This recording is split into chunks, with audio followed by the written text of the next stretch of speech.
레위기 27장 16절에서 34절 말씀입니다.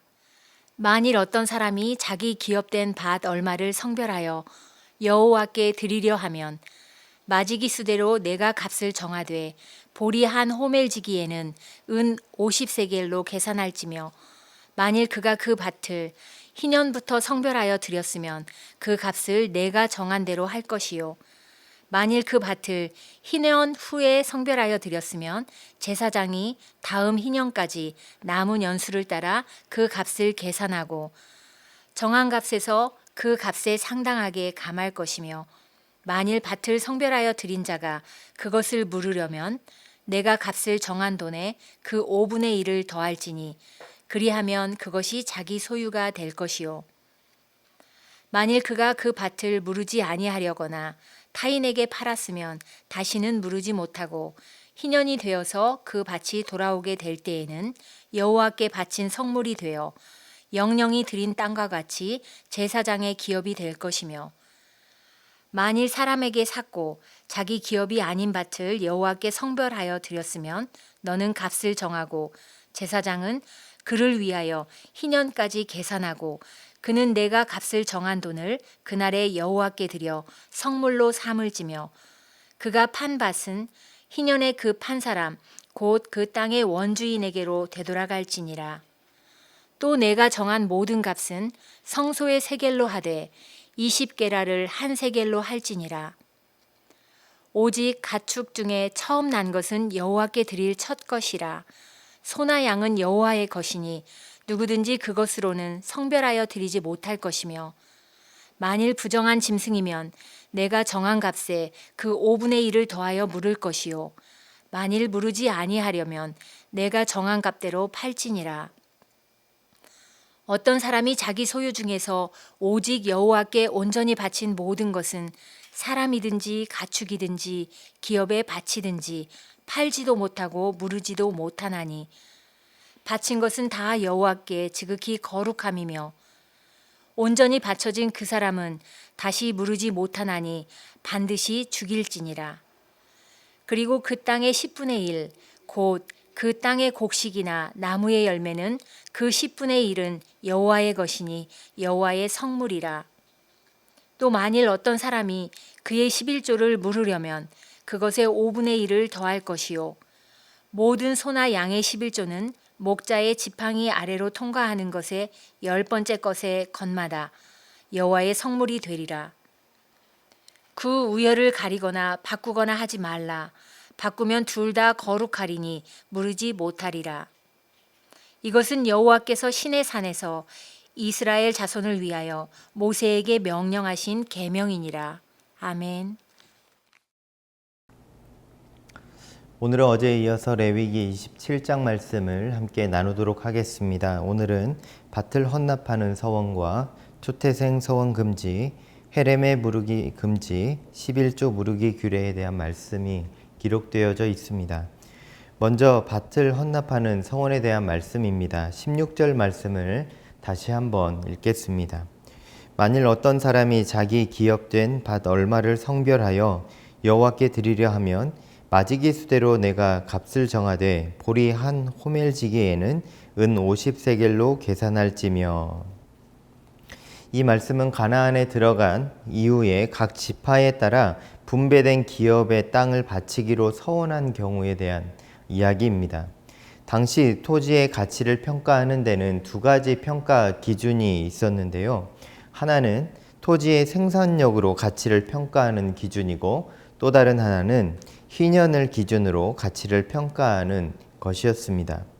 희년은 토지를 쉬게 하는 7번째 해인 안식년이 7번, 즉 49번 지난 다음 해인 50년 되는 해로 만약 희년이 막 지난 후라면 그 토지의 가치는 50년 동안 생산력을 가지는 땅이기 때문에 가치가 매우 높을 것이고 반대로 희년이 얼마 남아있지 않은 토지라면 그 가치는 하락할 것이라는 말씀을 하고 계십니다. 토지의 가치평가 기준은 희년을 기준으로 계산합니다. 생산력을 평가하는 것으로 성경은 기록합니다. 16절 말씀에 보면 여기서 보리 한 호멜지기라는 말이 나오고 있습니다. 호멜은 당나귀 한 마리에 실을 수 있는 부피를 말하는데요. 약 230리터에 해당합니다. 그러므로 보리 한 호멜지기는 보리 씨앗 230리터를 뿌릴 수 있는 면적의 토지로 이해할 수 있습니다. 이 말씀에서 보리 한 호멜지기는 은 50세겔로 계산할 것을 말씀하고 계시는데, 다시 말해서 은 50세겔은 보리 한 호멜지기의 땅을 50년 동안 임대하여 사용할 수 있는 임대료가 되는 것으로 이해할 수 있습니다. 또 밭을 바친 사람이 그것을 무르고 싶은 경우가 또 생길 수 있다는 것이죠. 그래서 그 무르는 방법을 말씀하고 계시는데, 그 밭의 가치의 5분의 1의 금액을 더해서 지불하면 그 밭을 무를 수 있다라고 성경은 기록하고 있습니다. 이제 21절 말씀을 함께 보겠습니다. 희년이 되어서 그 밭이 돌아오게 될 때에는 여호와께 바친 성물이 되어 영령이 드린 땅과 같이 제사장의 기업이 될 것이며 라고 말씀합니다. 이 말씀은 희년이 되어서 그 밭이 되돌아오게 될 때에 여호와께 바친 성물이 되어서 영원히 하나님의 것이 될 것을 말씀하시면서 그 밭은 제사장이 관리하는 제사장의 기업이 될 것을 말씀합니다. 22절에서 24절 말씀은 자기 조상의 기업이 아닌 다른 사람의 밭을 사서 여호와께 성별하여 드린 경우를 소개합니다. 다른 사람의 밭을 산 자는 언제라도 그것을 여호와께 드릴 수 있었지만, 이 밭은 희년의 본래의 주인, 즉 그 밭을 판 사람에게로 되돌려야 했습니다. 23절에 보면 서원한 땅이 자신의 기업이 아니고 다른 사람에게서 산 것이면 희년까지의 소출량을 미리 계산한 금액대로 제사장에게 지불해야 한다라고 말씀하고 있습니다. 이제 26절부터는 서원의 다양한 규례를 말씀하십니다. 서원 제물이 될 수 없는 것들을 하나하나 말씀해 주고 계신데요. 이제 함께 말씀을 살펴보도록 하겠습니다. 먼저 초태생은 서원 제물이 될 수 없음을 말씀합니다. 레위기 27장 26절에서 27절 말씀을 읽겠습니다. 오직 가축 중에 처음 난 것은 여호와께 드릴 첫 것이라. 소나 양은 여호와의 것이니 누구든지 그것으로는 성별하여 드리지 못할 것이며, 만일 부정한 짐승이면 내가 정한 값에 그 5분의 1을 더하여 물을 것이요, 만일 무르지 아니하려면 내가 정한 값대로 팔지니라. 가축에 처음 난 것을 초태생이라고 합니다. 출애굽기 13장 12절에 보면 초태생은 하나님의 것이라 말씀하셨기에 서원의 용도로 쓰이지 못했습니다. 출애굽기 13장 12절 말씀을 읽어드립니다. 너는 태에서 처음 난 모든 것과 내게 있는 가축의 태에서 처음 난 것을 다 구별하여 여호와께 돌리라. 수컷은 여호와의 것이니라. 아멘. 하나님께서는 처음 난 것은 하나님의 것이라 말씀하셨습니다. 초태생을 드리는 서원은 하나님의 것을 하나님께 드리는 서원으로 서원 제물이 될 수 없음을 말씀하고 계십니다. 구약의 율법대로 오늘날 우리가 적용하기는 무리가 있지만, 성경의 정신을 존중하는 마음으로 처음 것을 하나님께 드리는 성도님들도 계십니다. 그것은 참 아름다운 마음이라 생각합니다. 저도 어릴 때 성도님들이 처음 난 것을 하나님께 올려드리는 분들을 자주 보았습니다.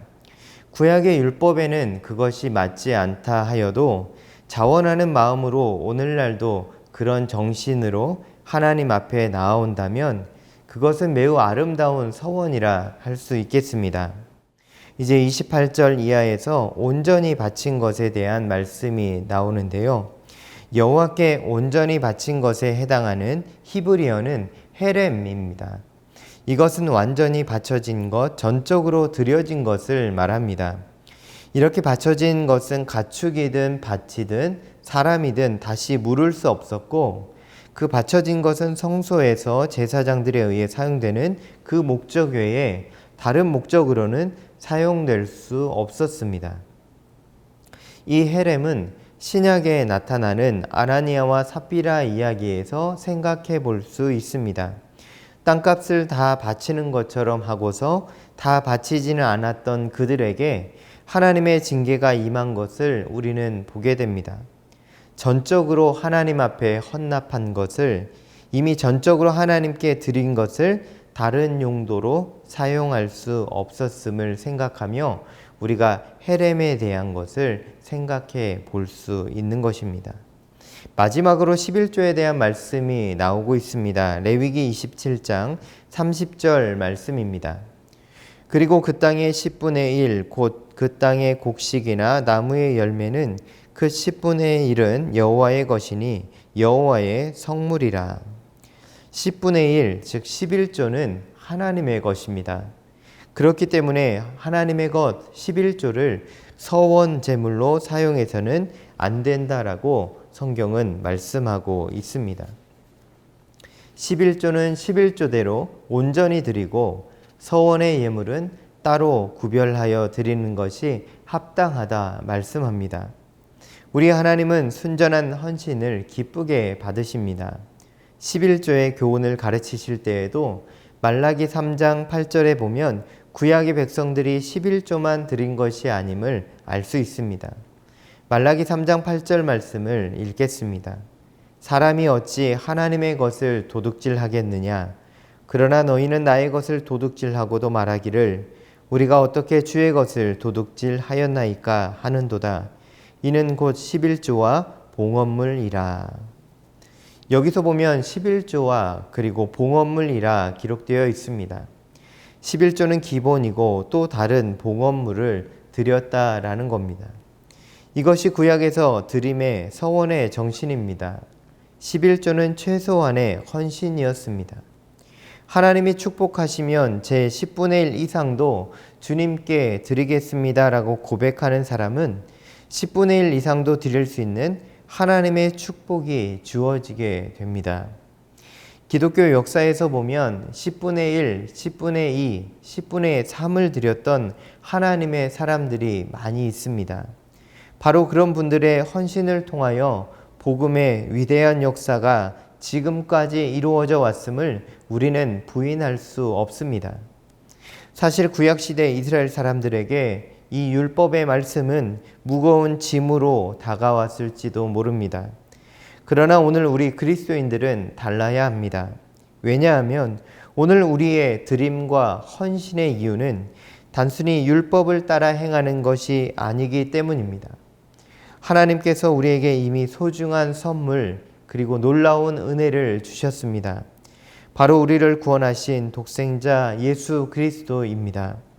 우리가 잘 아는 로마서 8장 32절에서 자기 아들도 아끼지 아니하시고 우리에게 주신 그분이 바로 우리 하나님이십니다. 그 은혜 안에서 구원받은 우리가 하나님 앞에 드릴 수 없는 것이 있을까요? 이것은 바로 우리 그리스도인들의 헌신의 동기가 됩니다. 독생자도 아끼지 아니하시고 우리에게 모든 것을 주신 그분에게 우리가 최소한의 것으로 그 다음에 헌신된 우리의 인생 속에서 우리의 것을 구별하며 드리는 귀한 우리의 삶이 되기를 간절히 소망합니다.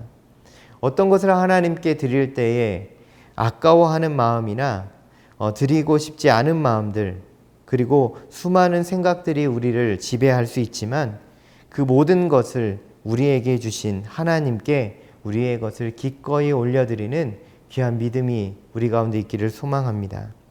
이제 34절 말씀을 함께 읽겠습니다. 이것은 여호와께서 시내산에서 이스라엘 자손을 위하여 모세에게 명령하신 계명이니라. 이 말씀은 레위기 전체의 요약으로 레위기에 소개된 모든 말씀이 여호와께서 모세에게 명령하신 계명임을 말씀하고 있습니다. 레위기는 서원의 규정으로 끝나고 있지만 이 서원은 우리에게 부담을 주시려는 것이 아니라 복을 주신 하나님의 은혜에 감사하는 마음으로 서원을 올렸음을 기억해야 합니다. 그런데 서원을 했음에도 불구하고 상황이 변해서 마음이 움직여서 그것을 행하지 못할 때에도 하나님은 우리에게 배려해 주심으로 그것들을 또 물을 수 있는 방법들도 허락해 주셨습니다. 서원은 하나님을 사랑하는 마음의 표현이었습니다. 하나님의 은혜에 감사하는 표현이었습니다. 누구도 강조하지 않았고 강제하지 않았고 하나님 앞에서 자발적으로 그리고 기쁨으로 드렸던 것이 서원이었습니다. 오늘도 우리가 우리의 삶을 하나님께 의탁합니다. 하나님의 은혜에 감사하며 우리의 삶을 온전히 드리길 원합니다. 기도하며 하나님 앞에 서 있지만 우리가 그 말씀 앞에서 또한 그 서원 앞에서 넘어지는 경우도 너무나 많습니다. 그러나 하나님께서는 그런 우리도 다시금 일으켜 세워주시고 다시금 하나님께서는 우리의 삶을 기쁨으로 받으십니다. 하나님 앞에서 믿음으로 살아가게 하신 오늘 우리의 삶을 자발적인 기쁨과 감사로 그리고 거룩한 산 제사로 드리는 저와 여러분이 되기를 간절히 소망합니다.